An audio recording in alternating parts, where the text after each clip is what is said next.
And you know what I want to talk to you about today? And lots of confusion around HyperDocs, saying, are they just a doc with links? Are they just a web quest? And you know what? Once and for all, since we wrote the book HyperDocs, I wanted to clear that up for you.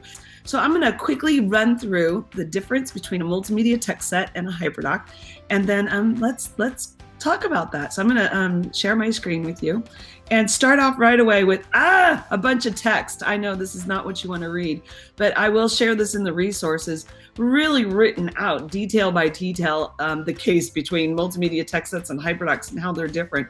But let's first look at some of these. So I want to show you this one. You've seen these and they look like these great game boards. How many of you were thinking these were HyperDocs? That's what I thought. These are not HyperDocs. These wonderful designs are called multimedia text sets.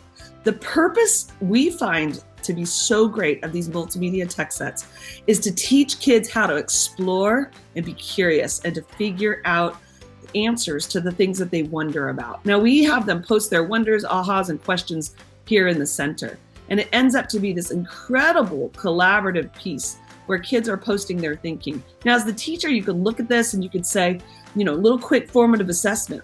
To what level are my kids understanding the solar eclipse?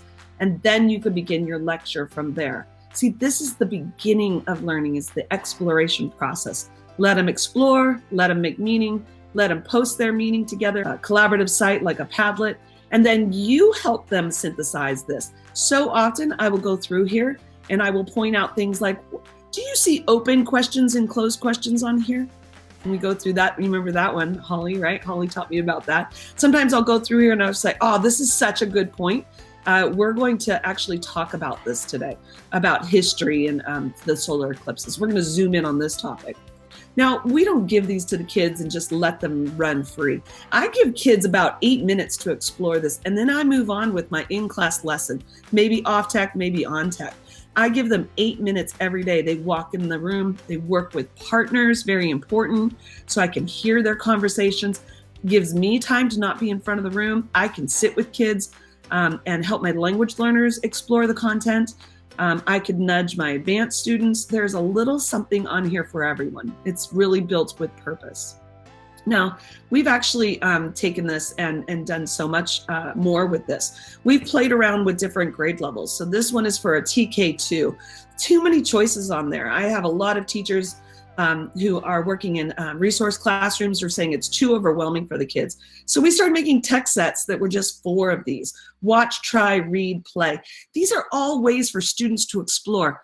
This is not a full lesson. This is consuming tech, building background knowledge. We went into immigration and we asked essential questions. What's the essential elements of a fair and just immigration policy? And we really tried to clear up some understanding about the pathway to citizenship. Do you know the pathway to citizenship? Instead of making judgments. And so these are a good way to package a tough conversation. We did it for the election also, asking, is this the best way to, is the electoral process the best way to elect our leader? Don't you want to see what everyone's wondering and what their comments were on this? It was quite a powerful way to have a discussion around a topic. These are not HyperDocs though. These are just the beginning of a HyperDoc, the exploration piece. This is a HyperDoc.